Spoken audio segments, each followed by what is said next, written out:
കുഞ്ഞുവാവയ്ക്ക് മുട്ട എങ്ങനെ കൊടുക്കാം, ഏതൊക്കെ മുട്ട കൊടുക്കാം എന്നുള്ളത് നോക്കാം. 8 മാസമൊക്കെ ആകുമ്പോഴത്തേക്കും കുഞ്ഞുവാവയ്ക്ക് നമുക്ക് മുട്ട കൊടുത്ത് സ്റ്റാർട്ട് ചെയ്യാം.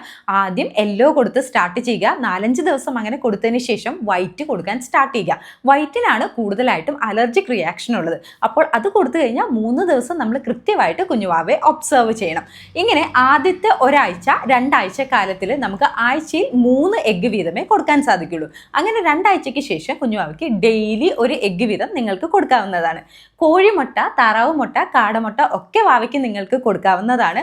ഇത് കൊടുക്കുമ്പോൾ ഒരു കാര്യം ശ്രദ്ധിക്കുക, ബോയിൽ ചെയ്യുന്ന സമയത്ത് കംപ്ലീറ്റ്ലി കുക്ക്ഡ് ആയിട്ട് മാത്രമേ വാവയ്ക്ക് എഗ്ഗ് കൊടുക്കാൻ സാധിക്കുകയുള്ളൂ. ഹാഫ് ബോയിൽഡ് ആയിട്ട് വാട്ടി അല്ലെങ്കിൽ ബുൾസൈ പോലൊക്കെ കൊടുത്തു കഴിഞ്ഞാൽ ഇതിനകത്ത് അവിഡിൻ എന്ന് പറയുന്ന ഒരു കണ്ടന്റ് ഉണ്ടാവുകയും ബയോട്ടിന്റെ അബ്സോർഷൻ ഇല്ലാതാക്കുകയും ചെയ്യും. ഇത് കുഞ്ഞുവാവന്മാരുടെ വളർച്ചയെ ബാധിക്കുന്നതാണ്. എഗ്ഗ് എല്ലാ ദിവസവും കൊടുക്കുന്നത് കുഞ്ഞുവാവന്മാർക്ക് വളരെ നല്ലതാണ്. കാരണം അതിനകത്ത് വൈറ്റമിൻസ്, മിനറൽസ്, കുഞ്ഞിൻ്റെ ബ്രെയിൻ ഡെവലപ്മെൻറ്റിനുള്ള DHA, കൊളീൻ ഒക്കെ ധാരാളമായിട്ട് അടങ്ങിയിട്ടുണ്ട്. മാത്രമല്ല ഇതൊരു റെഫറൻസ് പ്രോട്ടീനാണ് എന്ന് വെച്ചാൽ അതിനകത്ത് ധാരാളമായിട്ടുള്ള അമിനോ ആസിഡ്സ് ഉണ്ട്.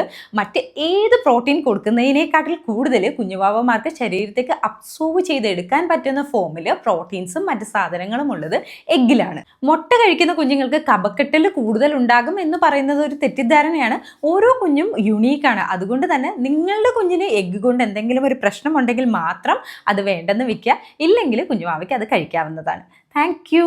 Enjoy your parenting.